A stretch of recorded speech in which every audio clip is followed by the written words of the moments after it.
Hello everyone, and welcome to my first video of 2024. I want to wish you all a very happy new year.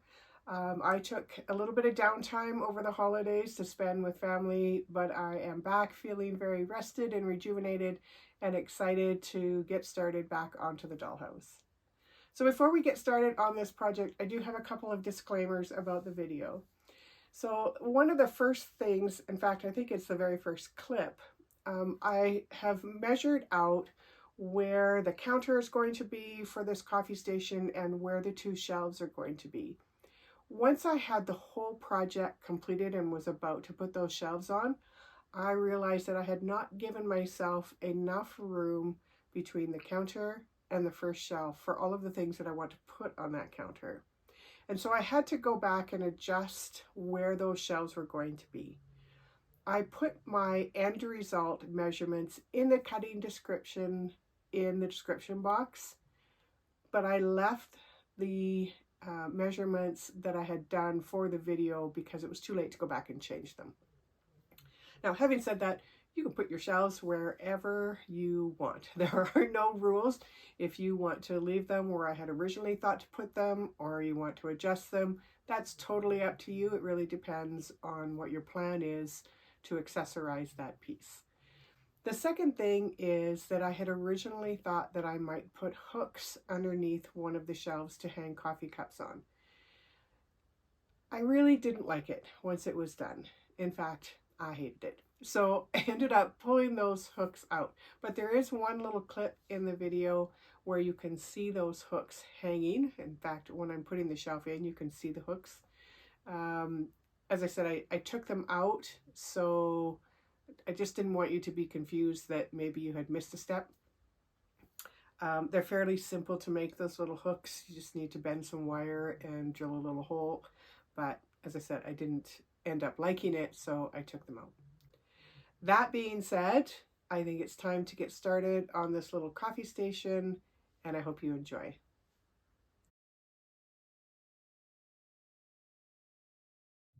We're going to start this build with piece number A.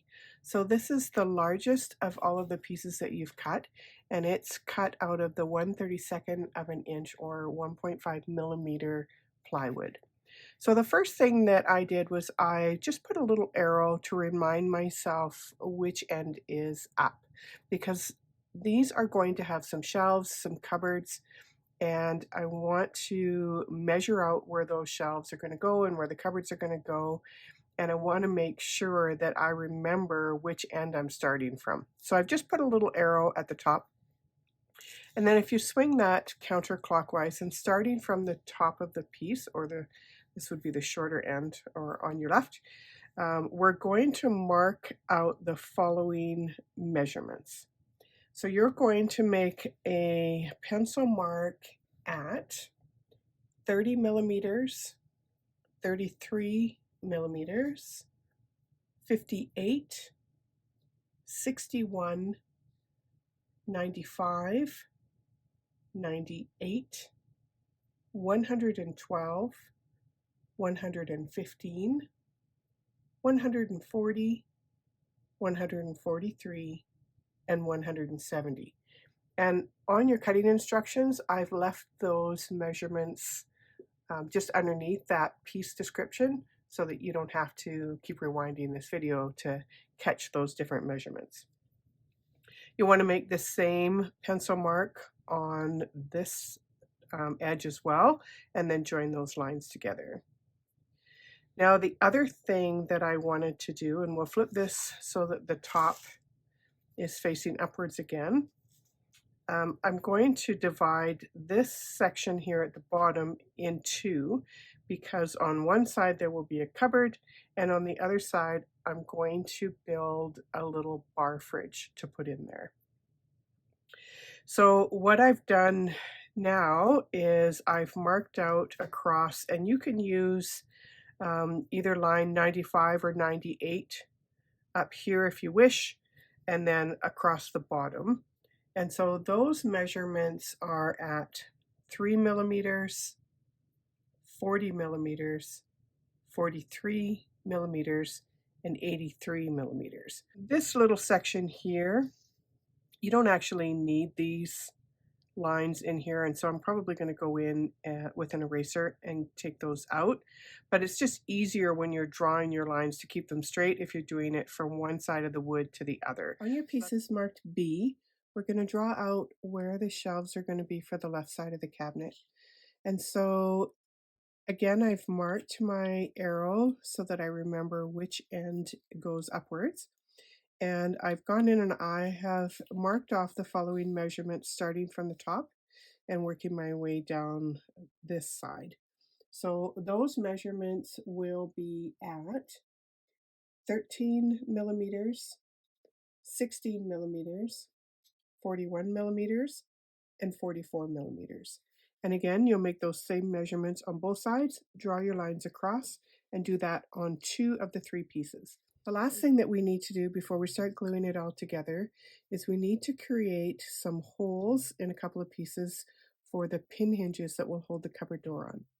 So you'll need to have your piece C, which is your bottom piece, and also your piece marked G, which is the upper shelf. So starting with our bottom piece, we're going to go in from the left-hand side at the front of the bottom piece. So this is the piece that you'll be facing if you're standing at the coffee station. So we're going to go from the left-hand side 4.5 millimeters in from the edge, and then from the front, we're going to go back 1.5 millimeters from the front. So 4.5 millimeters from the side, 1.5 millimeters from the front. And we're just going to take our little hand drill, and we're going to drill a hole. This little bit is about the same width as a stick pin, which is what we're going to be using for the pin hinges. And if I could give you any hints about the drill itself, is to try and keep it as straight up and down as possible. If you go down at an angle, again, the chances of your wood splitting increases.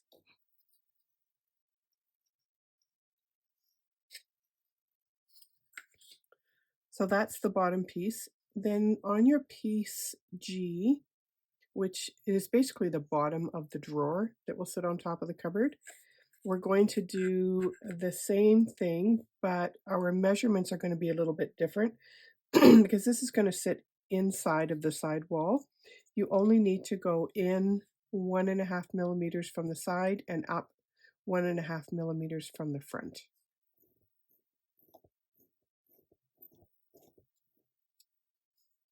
So now that those holes are drilled, we can start assembling the piece. So I'm going to start with my back piece. And the first thing that I'm going to do is I'm going to add the bottom of the cabinet. So we want to make sure that the hole that you've drilled is, if this is the back of the cabinet, you want that hole to be at the front of the cabinet and on the left-hand side. So we're just going to go ahead and apply some glue here, and we're going to glue it to the bottom on top of this base.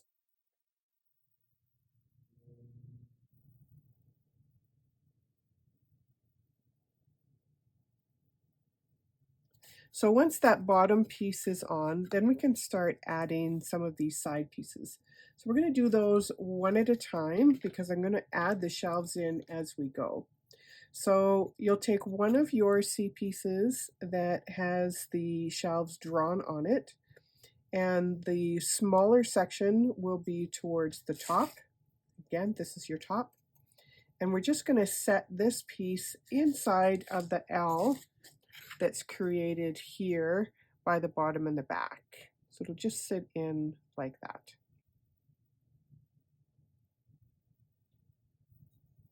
Okay, make sure that your lines that you've drawn are towards the inside of the cabinet.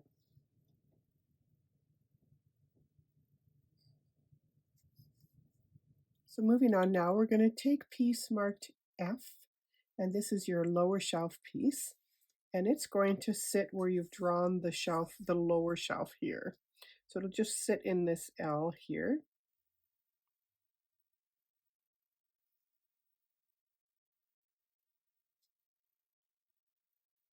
So you can see here where there's quite a large gaps, probably 4 or 5 millimeters.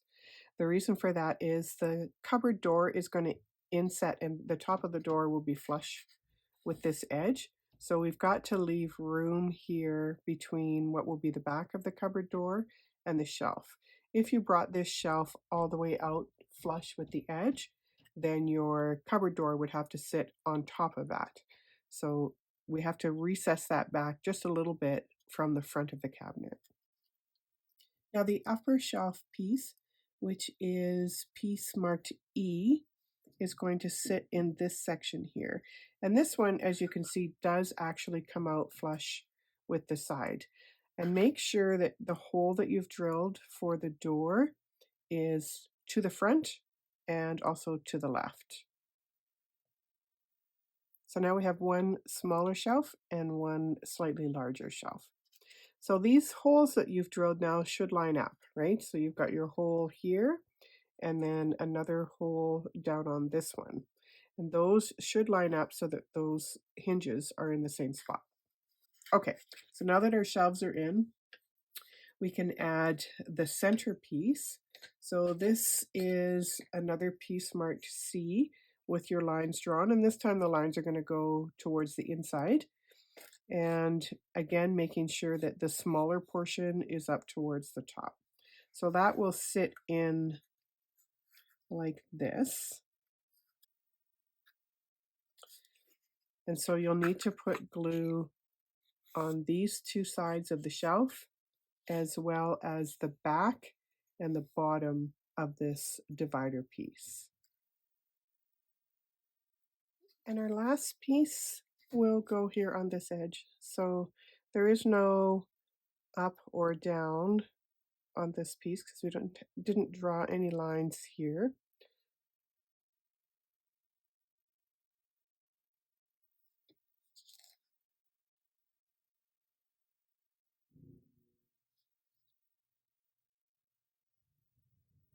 We're going to add the door next. Now I always recommend that you wait to cut this piece until this is put together. And then you can remeasure your space to make sure it's right. I've done that with this piece and I've given myself just a little bit of leeway all the way around because I don't want it to stick. And now that I've kind of done a little bit of a dry fit, now I need to prepare the door for those hinges. So as you recall, we drilled holes in this piece and this piece to put a pin coming from each of those directions. So that pin, of course, has to have somewhere to go into the door. So what I'm going to be doing is drilling a similar hole on one side of the door, and it's going to come in 1.5 millimeters from the edge, so from this edge, and then as close to the middle of the door as you can make it. So somewhere in around there. And you want to do that to the top and the bottom. Just make sure you're staying on the same side.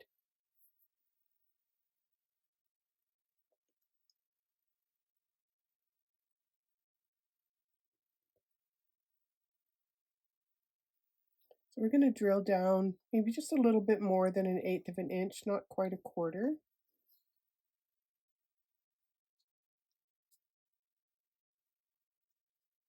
So that's how far I've gone in, which, as I said, is just a little bit more than 1/8 of an inch. And I've done that on both of those sides. So to make my hinges, I'm just going to be using these basic dressmaker stick pins. So all they are, and I'm going to be cutting off the ends and keeping the pointed end. Now, you can do that very easily with a little pair of wire cutters. It actually cuts fairly easily, but you do want to be careful because they can fly, these ends can fly off anywhere. The last thing you want is to get one of those stuck in your eye. So please be careful. If you have some safety glasses, you can wear it. But typically what I'll do is I'll set where I'm going to be snipping and then I'll hold it downwards towards my cutting mat. So that way when it does release, if it goes anywhere, it's going to go downward and not upwards into my eye. You'll also, before you install it, want to bevel off the front edge. So this is the edge with the, so this is the side with the holes, and it'll be the front of the cupboard. Otherwise, it could be tricky to get it to open because it'll kind of get caught on this edge. So I always round off this front edge so that that doesn't get caught or doesn't stick when you try and open the door. So just some light sandpaper. So you can see there that it's got a little bit of a curve now. Rounded off that edge a little bit. The last thing I want to do before I install it is I have these little handles that I'm going to be using. Just little wooden handles. And I want to insert the smaller end of that right directly into the cupboard. So I have to drill a hole that will fit the stem of that little handle.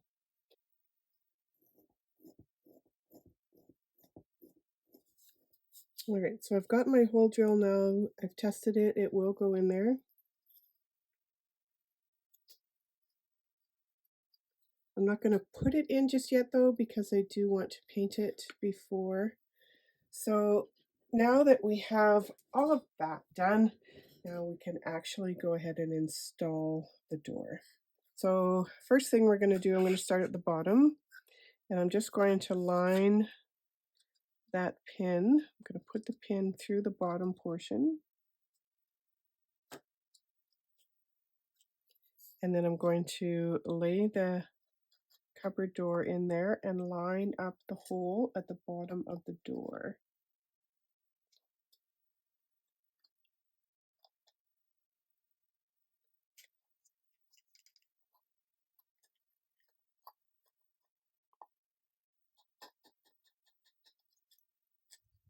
There we go. The first one usually goes in fairly quick, fairly easily, because you can really manipulate the door to wherever you need it. Second one can be a little trickier, and sometimes you just have to fiddle with it until you can get it in there.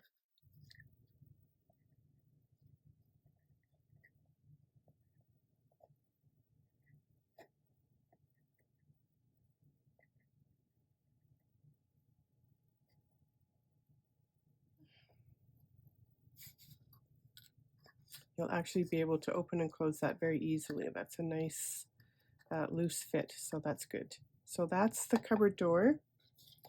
And then we still have to build the drawer here. This is another piece that I recommend that you wait until you get to this step so that you can measure for yourself to see how big that opening is. These are pieces J, K, and L, which is what we're going to make the drawer from. So J is your base piece, K is your back piece, so you should have one of that, and then you should have two pieces marked L for your sides. So everything is going to be glued on top of the base. So we will start with glue just on one long edge of your back piece.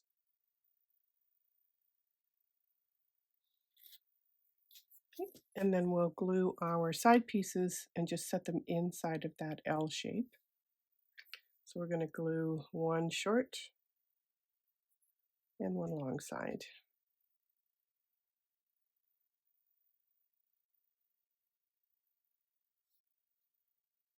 And the same for the other side.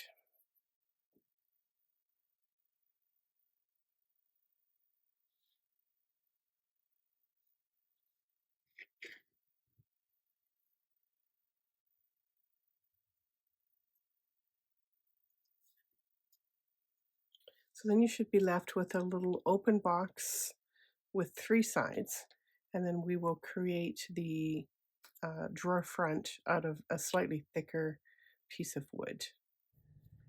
So piece H is the drawer front, and that's going to sit on top of this section, but I want to drill the hole for the knob first before I attach that, much like I did with the door. And I want to make sure I'm getting this centered, so I'm going to just measure across. This is, do it this way. This is 37 millimeters across. So I'm going to go 18 and a half millimeters to get to the middle.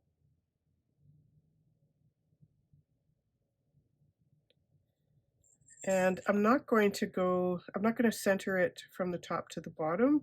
I'm going to put it a little bit higher. So probably in around here would be a good spot for the doorknob. So again, with our drill bit, we're just going to drill that hole.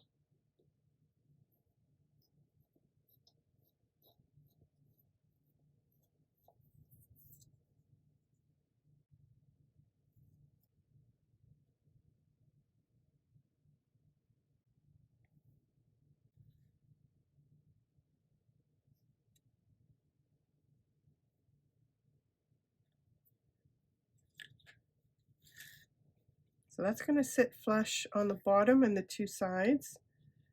And you will see that the top is actually a little bit higher because I really need to fill this space so that there's no gap.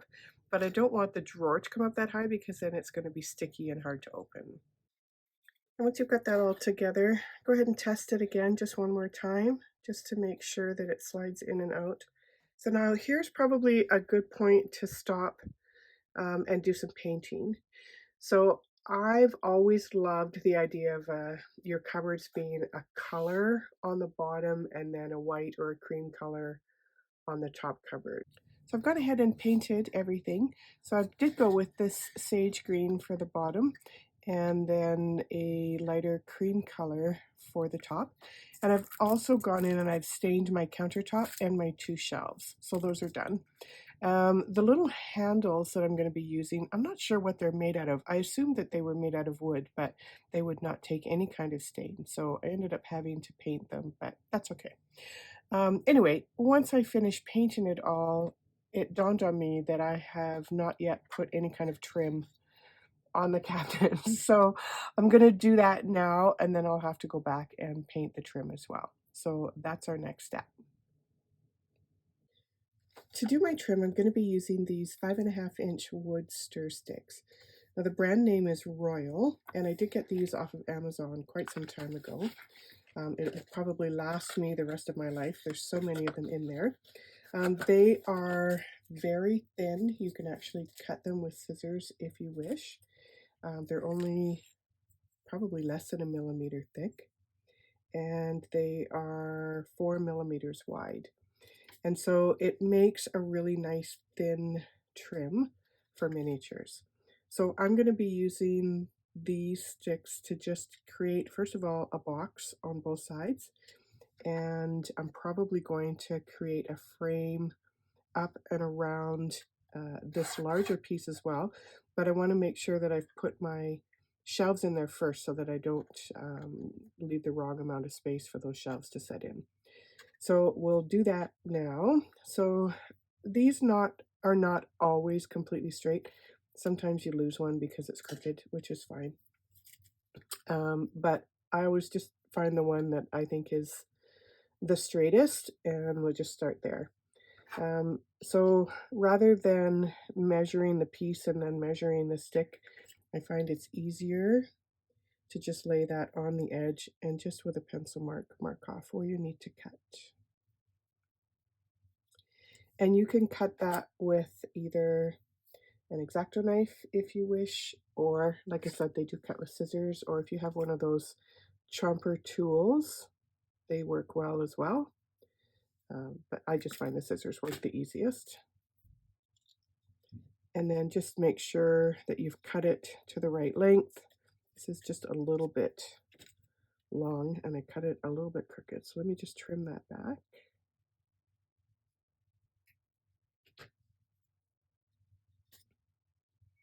There we go. So I'm going to go ahead and glue that on, and I'll do a box, as I said, on this side and on this side.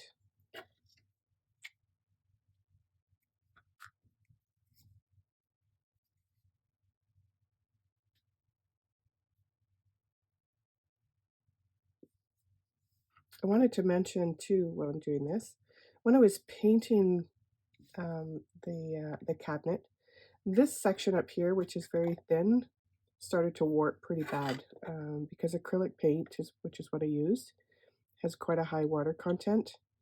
And so it did start to warp the piece of wood. So what I ended up doing was um, I painted both sides. So I painted this side and then I painted this side and then I laid it on or in between two pieces of wax paper and weighted it. And when it dried, it was relatively straight. It is still a little bit of a curve there, but when I put that up against the wall in the dollhouse, that'll fix that issue. But it actually had started to bow this way, and of course that won't work. So if you're going to be painting with a water-based paint, make sure that you are prepared there to weight it down so that it doesn't warp on you. Okay, so there's one piece, and as I said, I'm just going to carry on and just go all the way around to the other side. So here's what I ended up doing on each side. And I think once that's painted the same color as the green, it'll just add a little bit more depth and interest to this little cabinet.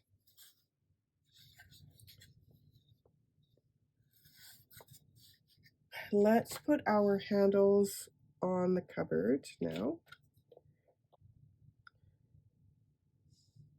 So there's our handle. So I'm just going to put some glue around the edge there, and then we'll pop it into that hole.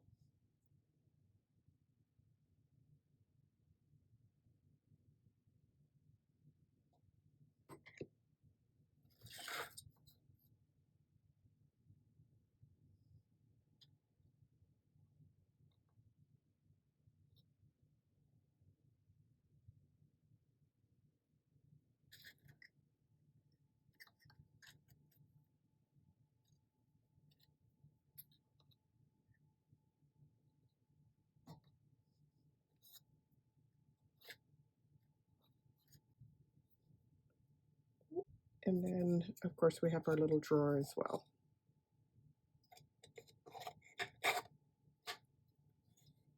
Okay, so I think it's time to put the countertop on. So the countertop, of course, will sit like so. So we'll start with that. So we just need to put some, I'm going to take this out for now. We just need to put some glue along these three sides and then the back of the countertop.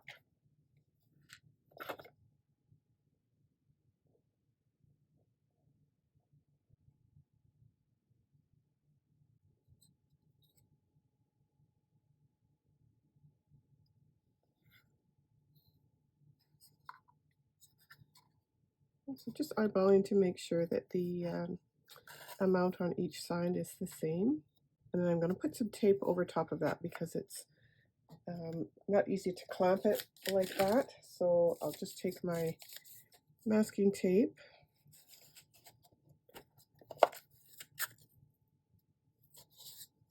and just place it down nice and snug while it dries.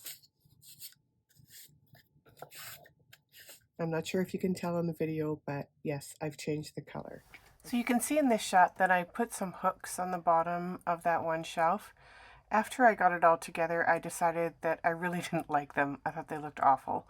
And they also took away from the space in between the counter and that shelf. So I ended up pulling them out and not using them at all.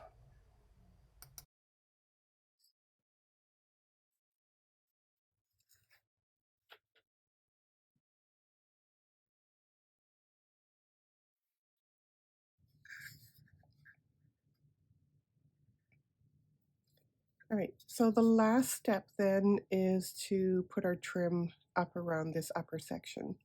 So I've matched the trim to the bottom piece just to kind of tie it all together. So we're just going to be basically framing out along the outside edge.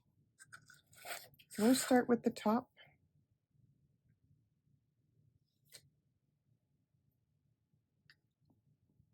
I pre-painted these pieces just so that I didn't have to paint them while they were on there and risk getting green paint on the white.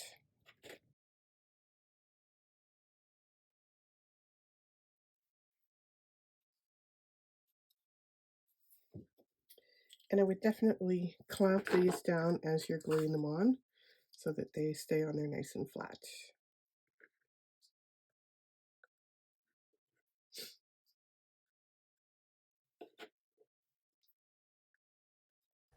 So I have all the trim on now, and I do want to do a little bit of detailing in this area, maybe a coffee sign, some things for the shelves, as well as I'm going to be building a Keurig machine and a little fridge for this space next to the cupboard. So that'll all come in a future video. But that brings us to the end to this one. I hope you've enjoyed. Thank you so much for joining me, and we'll see you in the next one. Bye-bye for now.